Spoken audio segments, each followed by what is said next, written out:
What's up, everybody? Welcome to Mongols. I am Mike. With me is Steve and Josh. The Hounds got a massive 3 points off of 3 goals led by BDK himself, Ed Kizza, 2 on his own. That deserves a very, very much earned. Let's go!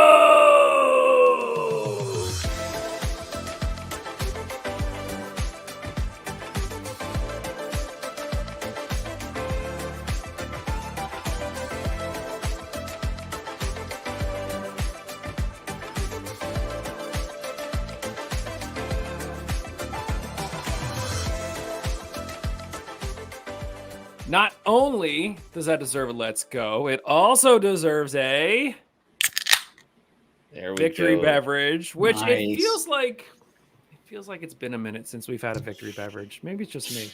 Yeah, I don't think I was on the last episode where we had a victory. So it's even feels like forever. Well, and I don't think you were, Josh, because I remember thinking, I'm not as good at this as Josh is. It was weak compared to what you pull off.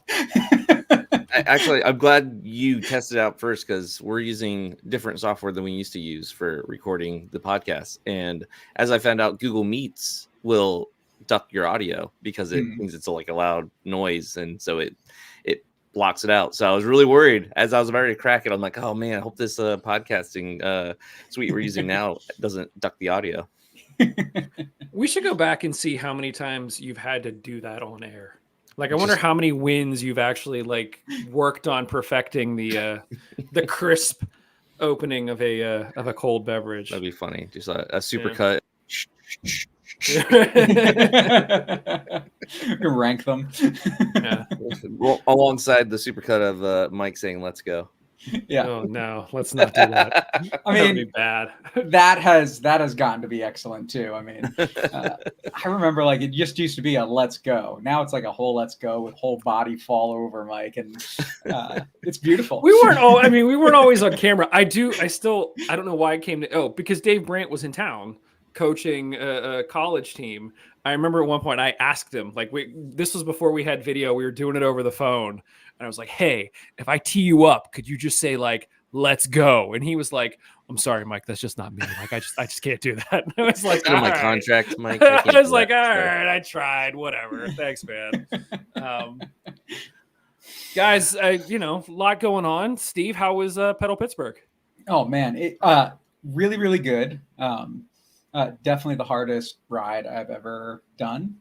I've done longer rides a few times, but they've always been rail trails, or when I was in grad school at Taylor, we would take the Res Life staff up to Petoskey, Michigan, and ride 52 miles to Mackinac City.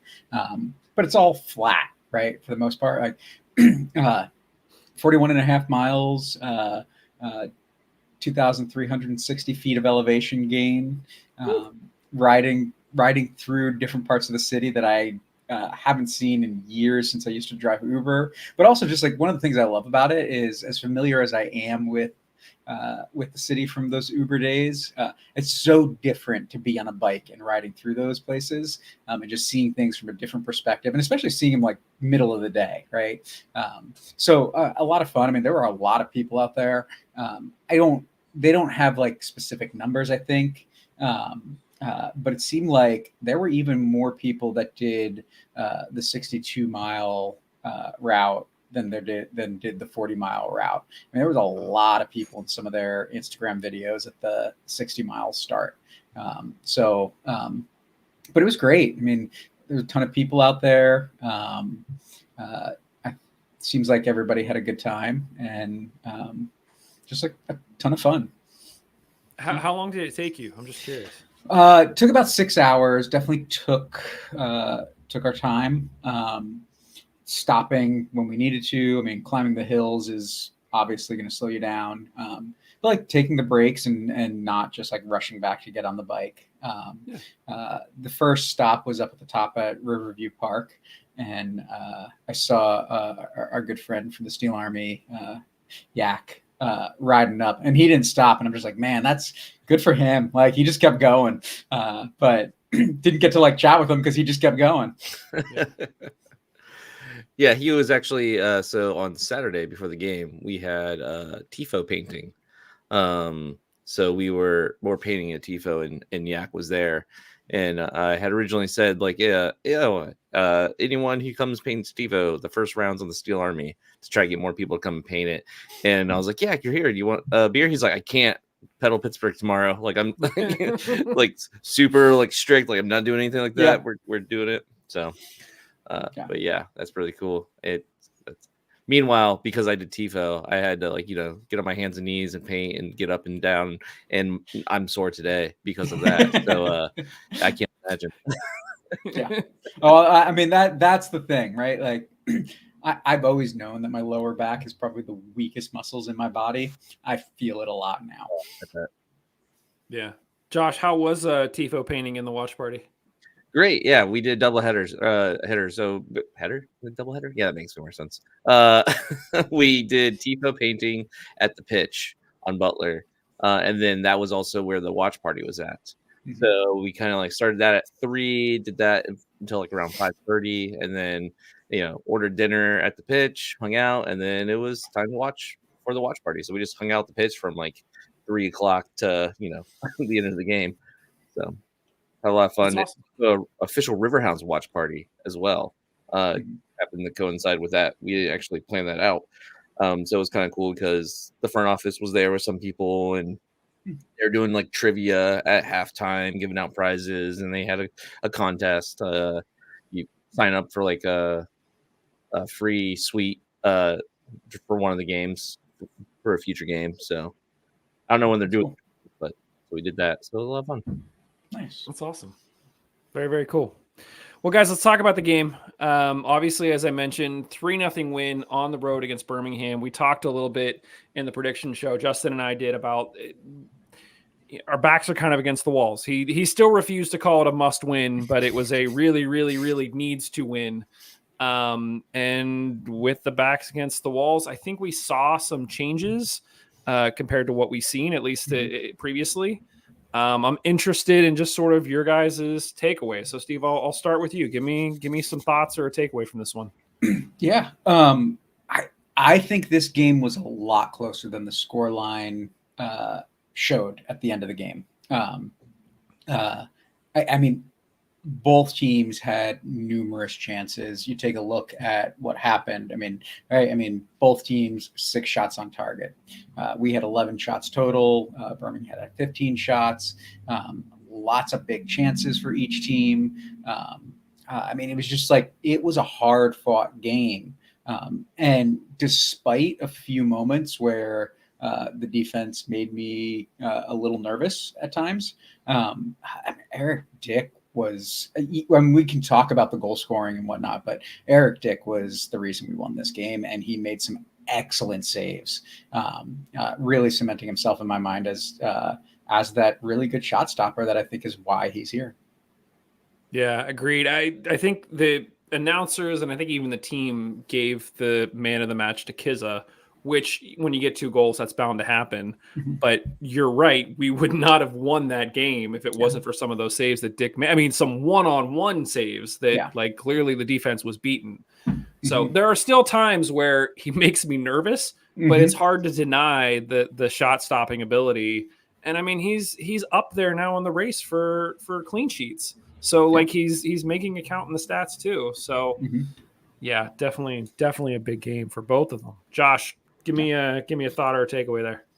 Yeah, as far as the starting lineup, the changes, Dion being in the starting lineup was a surprise up top, and trying to see how that played out. And even though he didn't get a goal, I mean, he did get the assist for this first goal, and he had a opportunity at the very beginning of the game that just barely went wide, hit the side of the net, the outside of the net. So it was very close. I thought he did pretty good. In getting that assist is important, obviously, but I mean, you got to talk about these goals.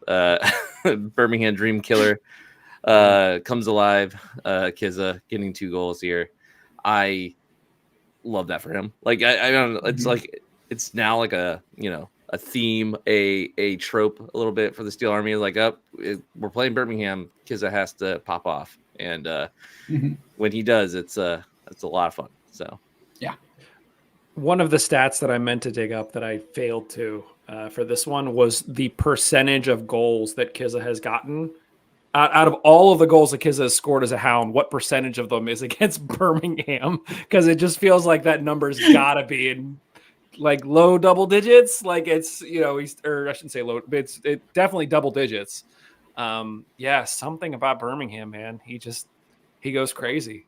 So good. There was part of me that was like, after talking to Kaylor Hodges last week about Birmingham, and he's saying like, why don't you guys have Sterling as a 10 with EJ running behind? And I was like, well, maybe this is the game. Completely forgetting that it's Birmingham. Like you have to play Kizza. And of course he pops off and gets 2. So, but I do want to say on that note, because kind of one of the things I was seeing a lot in this game was you were talking about that with Sterling and EJ. But I think that's what we were seeing quite a bit with DN and Kizza. And Kizza was playing that role that we wanted to see from EJ, and DN was playing a little further forward. And you saw that on that shot that DN had. You saw that on the first goal that DN had to drift wide to get that ball, and Kizza is making that run into the box late. And so it seemed like that was kind of like something we actually started to see, which I think felt a little different for me than a lot of the other games we've had this year, where it seemed like the forwards are playing a little bit more in line with each other and drifting in and out. And the midfielders are the ones making those later runs. And so seeing a number 9 make that late run was fantastic on that first goal for me. Yeah. Back to the chance that Josh had mentioned with DN, one of the notes that I made was the setup for that play. I think it went from Kizza to Griffin, who was rushing the goal, who slotted it through to DN. And I'm like, oh, Danny Griffin, you mean our starting center back from last week? And I think that's one of the other big differences in this one was it felt like for a while you had Walty, Griffin, and Mertz in the midfield, and they just kind of kept rotating. Mm-hmm. And I don't know if that was like to keep Birmingham off their guard or what, but it was like you'd have Griffin playing the holding mid, and then all of a sudden they'd swap, and it would be Mertz, and then they'd swap, and then it would be Walty. And that was interesting. After a while, it seemed like Walty sort of zeroed in and just sort of locked on to Enzo Martinez to try to keep him out of the game, which cool. We've seen that happen before, mm-hmm. But it absolutely felt like in previous games, I want to say we almost felt more compact. We felt more systematic. This game just felt very wide open to me. Mm-hmm. I think Liz made the comment here in the Slack that, or not the Slack, in the chat, saying we didn't risk playing it out of the back, and that was nice. It felt like we were trying to be much more direct, which stretched the game and really allowed our guys to play more, to sort of express themselves through mm-hmm. the game, as opposed to feeling like you have to fit in this particular mold. And in this case, it worked out. So yeah. No, I noticed that too, obviously, and you put it in the game notes, right, for tonight. But when I was going back and looking, you saw a lot more when you're looking at the heat maps of where players were, and how many different places in the field that both Mertz and Griffin were frequently throughout the game. They were moving around a lot, and they were interchanging a lot. And so even if, I felt like at times, like, yeah, Mertz is wider than I'd like to see him, he was moving a lot. And I don't know that I noticed that as much in the game, but then when you go back and look and you see how much he was in the middle of the field, you see how much he was on both sides of the field. You see how much in the attacking third and how much in the defensive third Griffin was. I mean, they were playing really fluidly and moving around each other, even if they weren't moving into each other's spaces as much. Yeah, agreed. We should talk a second, not just about, Kizza's 2 goals, because the one goal was sort of quintessential poacher kind of thing where, like you said, Deanning sort of crosses it in and Kizza just sort of beats his man to it and punches it home, which was great. The second goal was very much like a ball played into the box, and he actually had his back to goal, mm-hmm. and he kind of like flicked it up and turned around and put it in, which was, I don't want to say we haven't seen that from him before, but most of his goals, I think, have been him facing the net. So that was good. I think I'd love to see more of that. Yeah. And then in addition to that, EJ got a goal too off of a set piece, which Josh, I think you tweeted out something about like, how do you leave one of the tallest guys on the field standing all alone in the box at a set piece like that? But that goal was hilarious because he was in the on the wall. He was actually a part of the wall. And then as they're setting up the wall, he just kind of like drifts away from the wall and like no one cares. Everyone's like, oh, he's off the wall. So now we can fill in the hole that he was going to leave. And so it felt like they were like more concerned about the hole that he left when he left. And then the guy was like staring at him who wasn't part of the wall, one of the defenders, and just like watched him. Like, oh, yeah. I'm watching him. He's over here. We're fine. But he's in front of him. And so they just pass the ball to him and he just gets it in. And it's like, how do you not like think about that? Like, you got to mark him. Like, I don't understand how they just left him wide open in the middle of the box. Yeah. Birmingham fans were definitely not thrilled considering that I guess EJ was on trial with them earlier this season and they let him go. But yeah, great to see some set piece trickery from the Hounds. Yeah, no, I my second favorite part of that goal, because obviously the goal was my favorite, was how he did step out and Enzo Martinez was the guy that was to the left of him in the wall, right? Like, so Martinez goes to start looking to close that gap. And then the goal happens. He turns around. He just has this like super angry like look at his teammate, and it's just like, dude, you're the one that like watched him walk away, right? Like, but I want to go back to Kizza's second goal as well, and the setup on that was absolutely phenomenal. So Josh talked a little bit about Griffin's play on Babacar Dieng's miss really early, but it was a absolutely fantastic pass that Griffin put in from outside the box on the right side, right to Eddie's feet for that goal. I mean, I want to say offensively, despite not getting a goal, which we don't see a lot of Griffin goals, but this was up there with top Griffin offensive efforts for me, and that was great. I mean, him rushing towards the goal in that third minute to get that pass off to Dieng, I was having flashbacks to the Open Cup game against New England, where we sort of cut him loose as a number 10 and he was rushing the goal. And I think that's the kind of thing that we've been calling out for pretty much all season. And that's why it's all the more frustrating when it's like, oh, great, we have, Walty and Sample and Mertz and Griffin on the field at the same time. This is going to be great. And then it's like, nope, Griffin's your center back. And it's just like, oh, come on. So, yeah. And I've said it for a while. I mean, at least into last year, if not longer.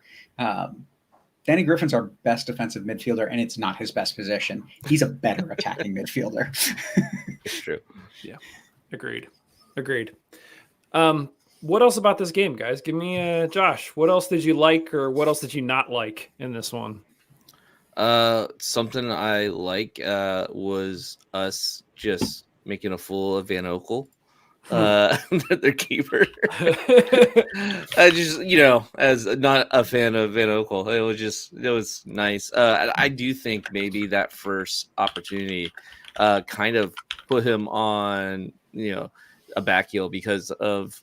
So it was Griffin who was like running at him, and they were both going for the ball, and Griffin got it, and he passes it over Dieng, but like that was a hard challenge, and I think he got like a leg into his face or something like that. Like it looked like it hurt, and he seemed kind of shook up after that. Obviously, it was a fair ball to go after. I'm not saying like it was a dirty play or anything like that, but it was definitely kind of like a wake up call, I think, for the beginning of that match, and that had that happen right at the beginning.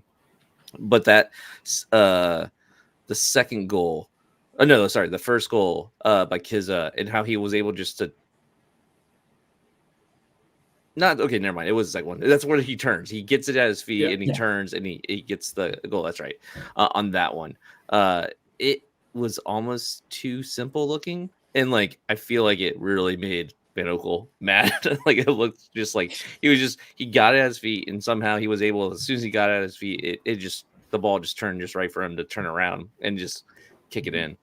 It felt like it almost trickled in. Like he just kind of casually passed it into the far corner, and it was just at the right angle where Yeah. he Yeah. was Yep. just, Van Oekel was, in no man's land, and the back corner of the goal was just simple. So that, I mean, he made it look simple. The way he trapped the ball when it got passed to him was not simple, I don't think.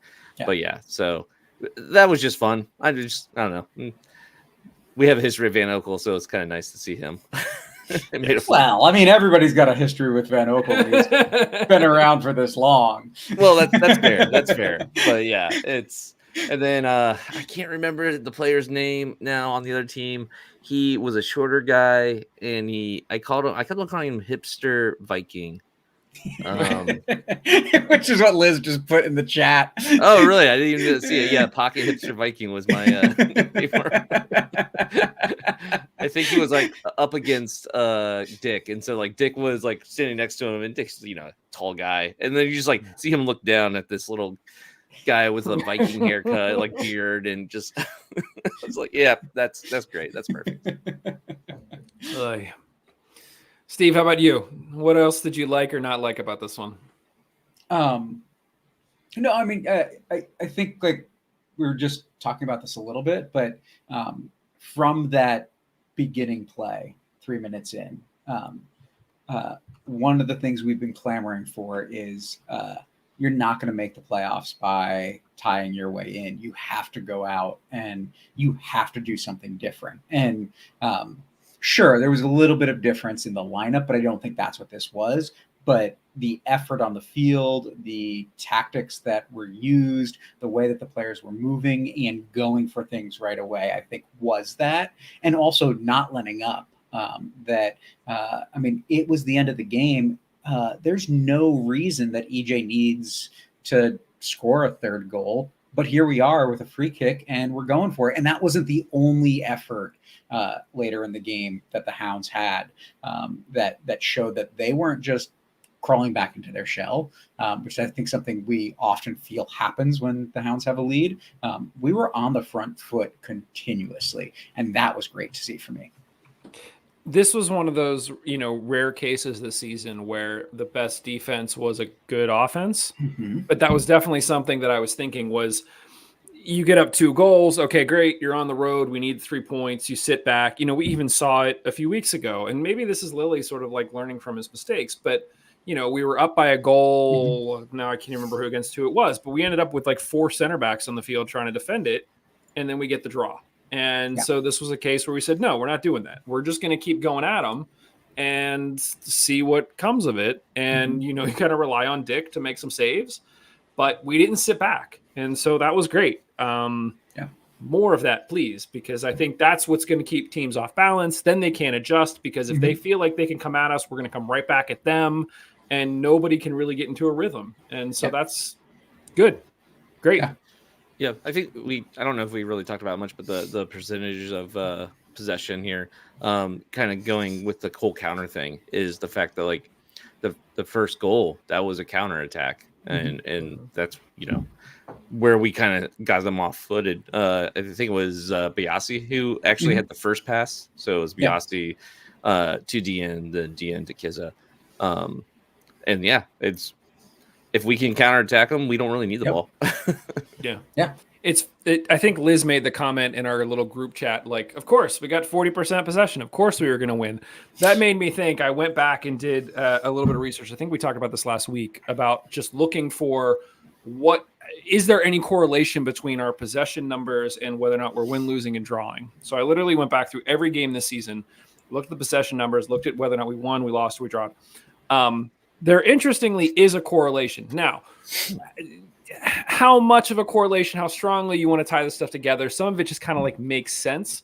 But I'm going to put an image up here on screen for those of you watching. I'll start to talk through it for everybody else. So what this is this is literally every single game the Hounds have played this season, ranked from the least amount of possession that we've had to the most amount of possession that we've had.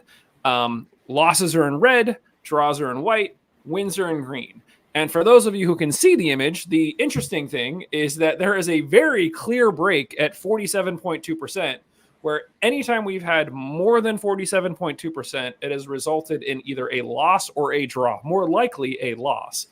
every single one of our wins has come when we've had 47.2% or less. And actually, when we've had 47.2% or less, we've only lost once. And that was the first game of the season. So, like, it kind of makes sense that, you know, when you're the team that is winning, that you're less likely to have more possession because the other team is trying to figure things out and you allow them to have more possession. But this is a case where even if we have 50% possession, we have likely not won those games. So it was just interesting to sort of look at that. When you actually break it down statistically, I think let me see here. The averages that I have, basically, there is a 14% difference in the averages when you look at the possession that we have when we lose and the possession that we have then when we win. So we typically have 14% less possession when we win than when we lose. So again, some of it just kind of makes sense. Like if we're chasing the game, the other team might allow us just to pass the ball around the back more, and therefore, you know, we end up with more possession. But it is interesting that it does seem that most of our success has come in games where we just don't have as much possession. It's just not a statistic that necessarily favors the Hounds. It would be interesting to see how much possession we had before the first goal, to see like kind of like what kind of game plan we're doing, and even maybe the first two goals, like just because you're right that it might be skewed by the fact that once we're winning, we are parking the bus a little bit and letting them keep possession. So I would be curious, like, because this game, I feel like we didn't really ever have more possession than they did. Agreed. I don't think the first half stats show that we had more possession. So it felt like the gameplay didn't really change throughout the whole game. And kind of to Steve's point, where we were still pushing for goals. You know, we didn't need that third goal, but we still got it, which was the funniest goal I think this season. But yeah, I loved it.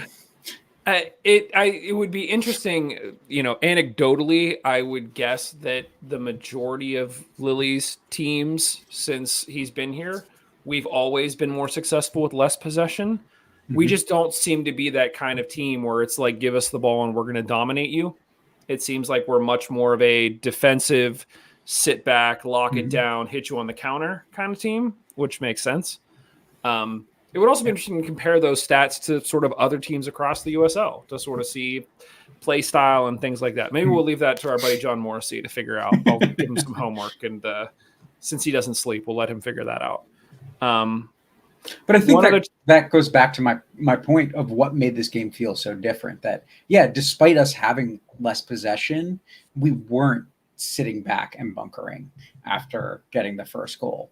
And so a lot of times it makes a lot of sense because we see that.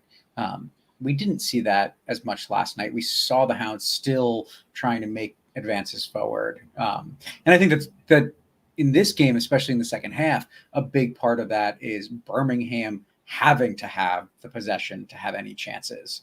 But we didn't play the let's just pass the ball around the opponent's 18-yard box looking for the perfect shot. None of those were that type of goal. And that was great to see. So I want to kind of qualify that. Yeah, we didn't have all of the possession, but we played a bit differently. Yeah. Also got to give a shout out to Bob, his 400th win as a coach. So good on him. Huge accomplishment. Awesome. You know, it would have been great to have it in Pittsburgh. But you know, we'll take it nonetheless. A win is a win is a win. And I'm sure he would tell you the same thing. Real quick, is there a Bob Lilley win that stands out in your mind as like your favorite Hounds win? I won't say like Rochester win. I'll take the easy one. And you guys can just piggyback on that if you want. But the Columbus Crew game, like for me, that was my favorite by far. Do you guys have any others? Man, I mean, go ahead. Yeah. No, I mean, Birmingham at home in the playoffs. That was a good one. Yeah. Just like, I mean, that, like, obviously when you win 7-0, like, yeah, that's fun. Right. But But I think, again, a game where, you know what, let's go out and let's do something a little different and go for this win. Oh, we're ahead. Let's keep going.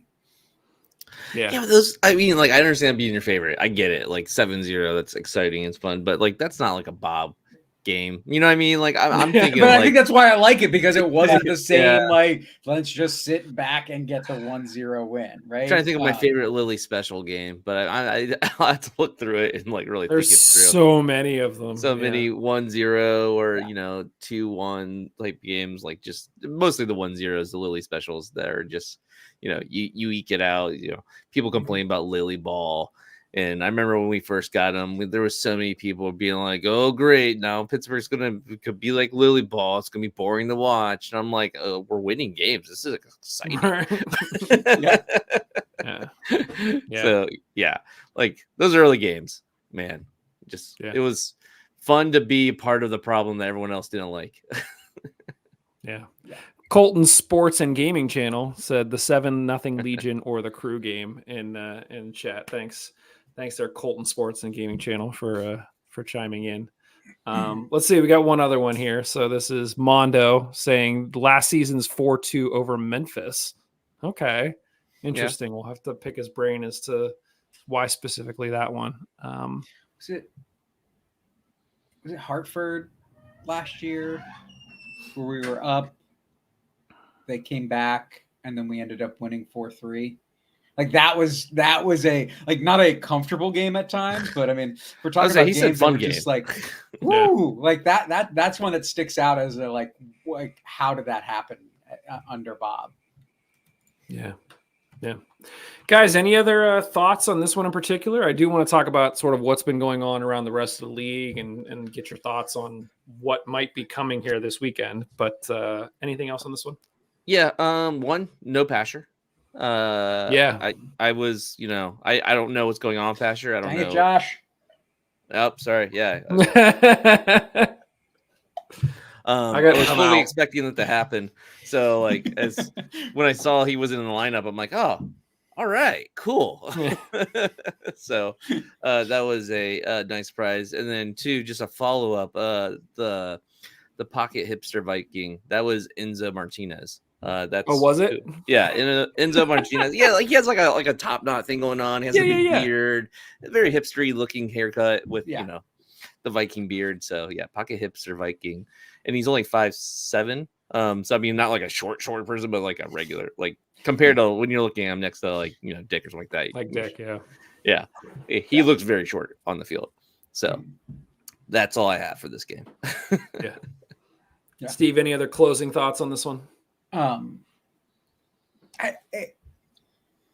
just think there were moments in this game where there were times where I was nervous, and there were players that I don't think like we could talk about much, but it seemed like this was not just a Eddie going out and getting goals and a fun free kick for EJ's goal. But for me, this felt like a really good team performance, even if people weren't getting mentioned on the broadcast or we can't think of some of the things that they were doing. And so, I mean, the names that you expect to hear a lot of the time, whether that's for good or bad, we were hearing all for good last night. But some of the other guys that were on the field, you weren't hearing about them as much, but they were, I think, really important in this game. Yeah, I mean, we talked about it earlier, but Dick especially should have been player of the game, I think. Mm-hmm. Like we said it even at the watch party, it was just like, yeah, Dick deserves, to be the MVP of this game, even though Kizza did great. Like no complaints, obviously, but the reason why we were in this game is because of Dick and his performance there. And the whole team was good. Like I can't really think of a complaint that I have as far as seeing people not stepping up and doing what they have to do. There's some players that might, say that it was a little quiet from them. It was a quiet night, but overall, I don't think anyone had a bad game. Yeah. Yeah. I almost feel like overall, if we were ranking the players, which we haven't traditionally done, I would say that almost everyone on the team was either a 7 or an 8, if not higher. like oftentimes you'll be in a case where you'll have a few guys that are standout, but then you have other guys that are, phoning in a dud.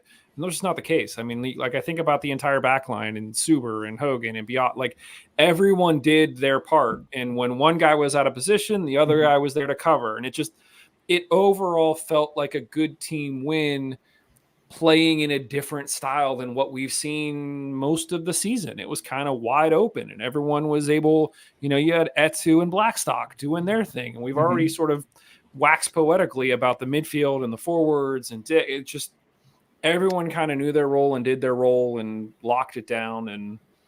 But like we mentioned, like Griffin, but I'm trying to think of like Mertz. Did Mertz have a good game? I don't think he had a bad game, right? But although he was the one that made the interception that Biasi.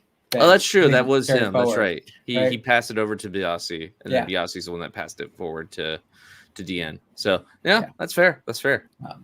I also think one other thing that kind of sticks out to me is I think on its surface, this is a game where we could ask the question of, okay, like, is Bob ever going to sub in a way that is not a like-for-like substitution?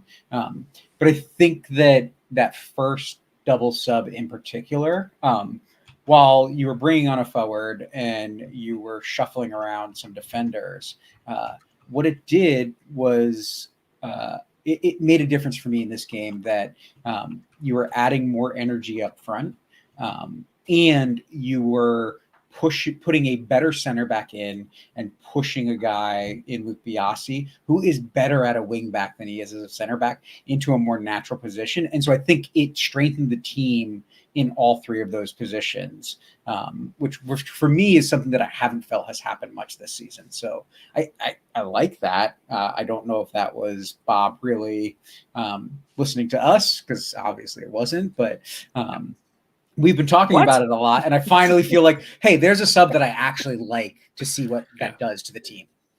Yeah.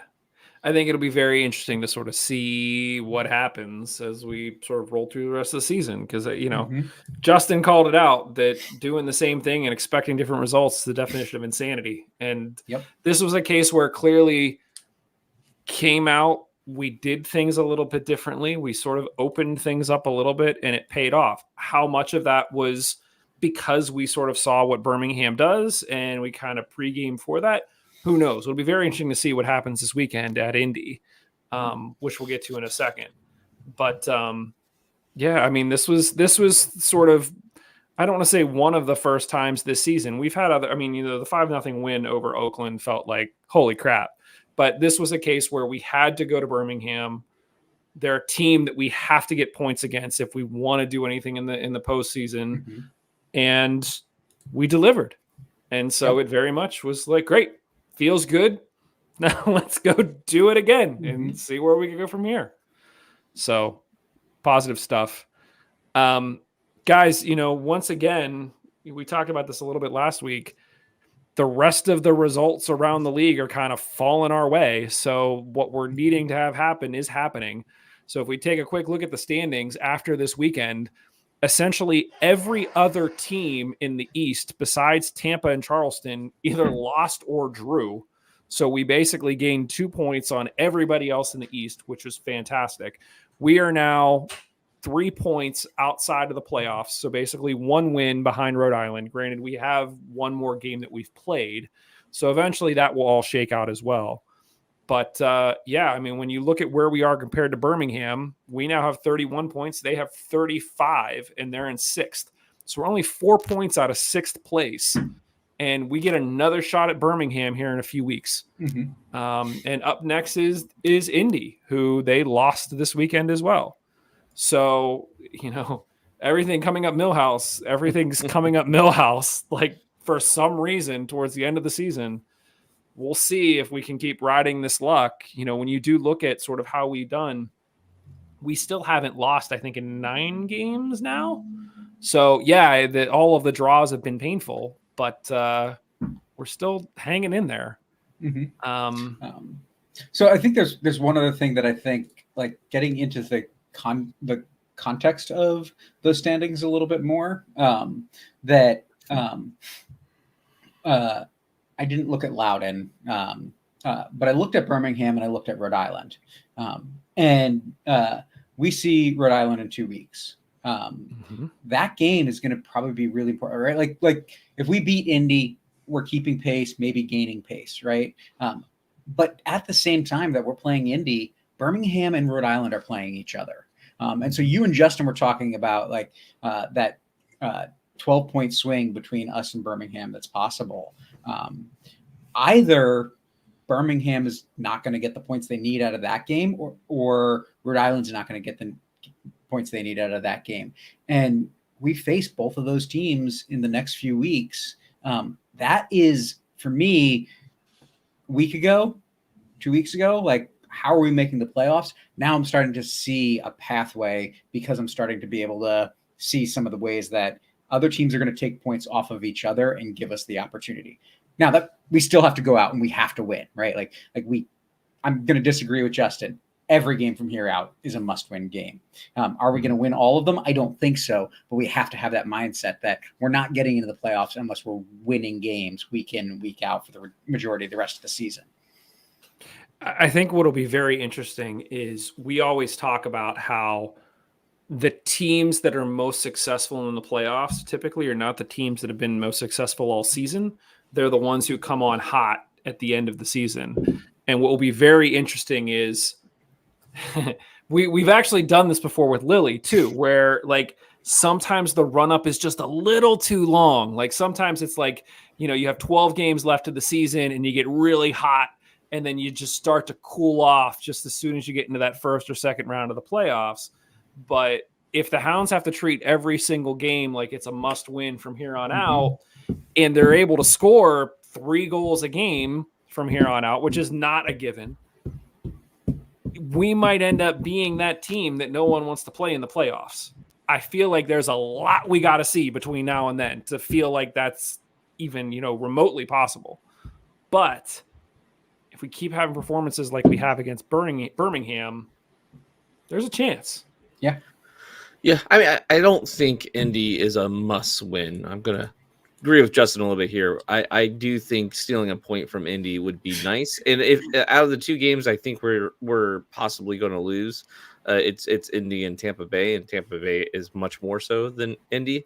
Indy, even though they're higher up in the standings, it does not look like they're as great of a team this year as they have been. Well, maybe it's been a while now they have been a great team, but I don't think I would say Indy's a must win. I'm getting more towards the, a point away and a win at home will do us fine. But I do think there's a couple of games in here that are pretty soft away that we could definitely steal 3 points from, like having Miami away, having Loudoun away. Those are 2 teams where I'm like, okay, yeah, that's possible. But even Loudoun, if you think about it, Loudoun has 34 points and Indy's at 35 points. So it's not like they're that big of a difference as far as who you can win against. So I'm not writing off Indy. I did, or as far as a game where we will lose. I think that's a very winnable game. But I'm not going to panic if we get a draw in Indy. My hope with Indy, and we'll probably talk about this on the prediction show. We'll know more with the prediction show. Indy have an Open Cup semifinal game on Tuesday against Sporting KC.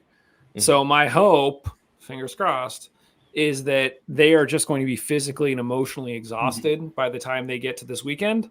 And so that just gives us a little bit more of an edge to hopefully do something in Indy and, get 1 to 3 points, hopefully all 3. And, we're having a very different conversation come next week where we could be above the playoff line for the first time this season. Because I think we started the season with like 3 or 4 losses. So that's insane that we'd be like week 26. And that's our first crack at being in the playoff picture. But that's the reality we're in right now. So I remember having the conversation before in the offseason about how stupid it is that the top 8 teams make it into the playoffs because how low of a bar that is and how that means nothing. It's just like everyone's going to get in the playoffs. Who cares? And then here we are looking out or on the outside looking in at the playoffs. And I'm like, are you serious? Yeah, it's been a been a season. Yeah, it's been a For season. sure. Yeah. Well, guys, no over under this week. We're going to take a break from that. Maybe we'll come back to that next week. Do you guys have any sort of final thoughts on this one after sort of the momentous win that we had this weekend against Birmingham? More of that, please. Yeah. That look, that confidence, that play. Like I think it was. There was a moment after we got the first 2 goals. Blackstock was in the box, and he did some clever footwork to get into the box, and it would just look like he was having fun. And obviously, I'm not talking about anything with Blackstock with an assist here or anything like that, so it didn't go his way. But it wasn't because of fancy footwork. It was still fun to watch them, taking those chances and actually having fun out there, and looking good. So more of that. Yeah. And I think more of that as well, in the sense of Bob let the guys play. Yeah. Right. He was yelling the whole time still. Oh, sure, he was. But there was a feeling with this where it was a different. What we saw on the field was very different than what we're accustomed to, of the very strict, systematic play that we've come to know under Bob. And I want to see more of that. Yeah. Agreed.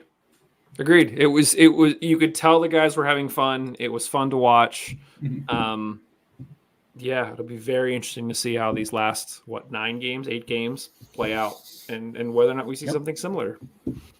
So, well, gentlemen, I appreciate the conversation, and thanks for everybody who has watched along with us live and has been commenting. We see all the comments. We appreciate the thoughts, even if we don't touch on them.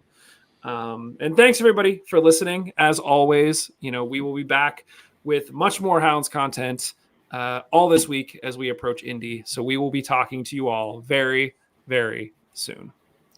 Later. See ya.